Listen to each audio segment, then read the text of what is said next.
ఇది జీవితాన్నే సార్థకం చేస్తుంది.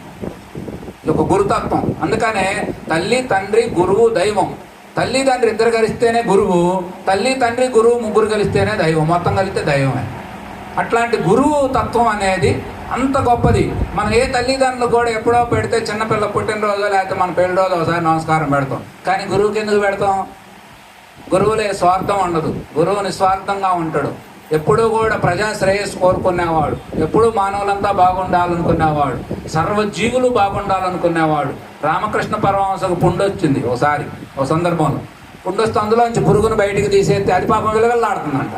అయ్యో పాపం అది మళ్ళీ చచ్చిపోద్దని తీసి అందరు మళ్ళీ పుండులో ఆ యొక్క గాయంలో వేసుకోండి. అంటే అర్థం ఏమిటంటే స్వాత్మ భావన కలిగినటువంటి జ్ఞాని ఆయన. అంటే అది కూడా నేనేగా. రామకృష్ణ పరమహంస గొంతులో ఆయన చివరి దశలో గొంతుకి పెద్ద క్యాన్సర్ గడ్డ వచ్చింది. క్యాన్సర్ గడ్డ వస్తే మా శారదామాత అన్నది, నువ్వు కాళీమాతతో అమ్మతో డైరెక్ట్గా మాట్లాడుతావు కదా, వాళ్ళతో వీళ్ళతో మధ్యవర్తులు లేకుండా, కానీ గడ్డపోయేటట్టు, ఎందుకంటే ఆయన పాపం ఇక్కడ గంజి కూడా తాగలేకపోతున్నాడు అని చెప్పి ఆయన అంటే ఏం ఆమె అడిగిందిగా పై నిజంగా ఆయన దిగట్లేదా, పాపం శరీరం క్షోభ ఉంటుంది కదా అని ఆయన ఒకరోజు అమ్మ నాన్న ఈ బాధ భరాయించలేకపోతున్నా, కాస్త ఒక్కడో కాస్త గంజి తాగేటట్టుగా ఏర్పాటు చేయరా తల్లి అన్నాడు.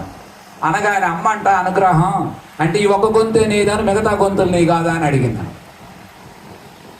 అంటే అర్థం ఏమిటంటే ఎంత జ్ఞానం ఎదుగుతూ ఉంటుందో అంత ఒకటిగా మారిపోతూ ఉంటుంది. అలా మారటం అంతే. కృష్ణుడికి ఏమో పాండవులు ఏమో సొంత వాళ్ళు కౌరవులు ద్వేషం ఏమో కాదు. వాళ్ళు ఎంపిక చేసుకున్న విధానాలు లైన్ల ప్రకారం ఆయన కథ నడపాలి కాబట్టి నడిపించింది అంతే. వాళ్ళ దగ్గర పోయి ఆయన బ్రతిమాలిన పద్ధతులు, వాళ్ళని గౌరవించిన పద్ధతులు, వాళ్ళకి వివరించిన పద్ధతులు, దాన భేద దండాలన్నీ అనేక రకాలుగా ప్రయత్నించి ఎన్ని చెప్పినా వెనకపోవటం వల్లే అది ఈ మూర్ఖుడికి. అందుకే మనకు శాస్త్రం ఒక పద్ధతి చెప్పట్లా. చతుర్వేద పురుషార్థాలు సాధించడం ఒక పద్ధతి అయితే, అంటే ముందు సమంగా అర్థం చేసుకొని అర్థమయ్యేటట్టు చెప్పండి. వినకపోతే కాస్త దానంతో అంటే డబ్బు ద్వారా చెప్పండి.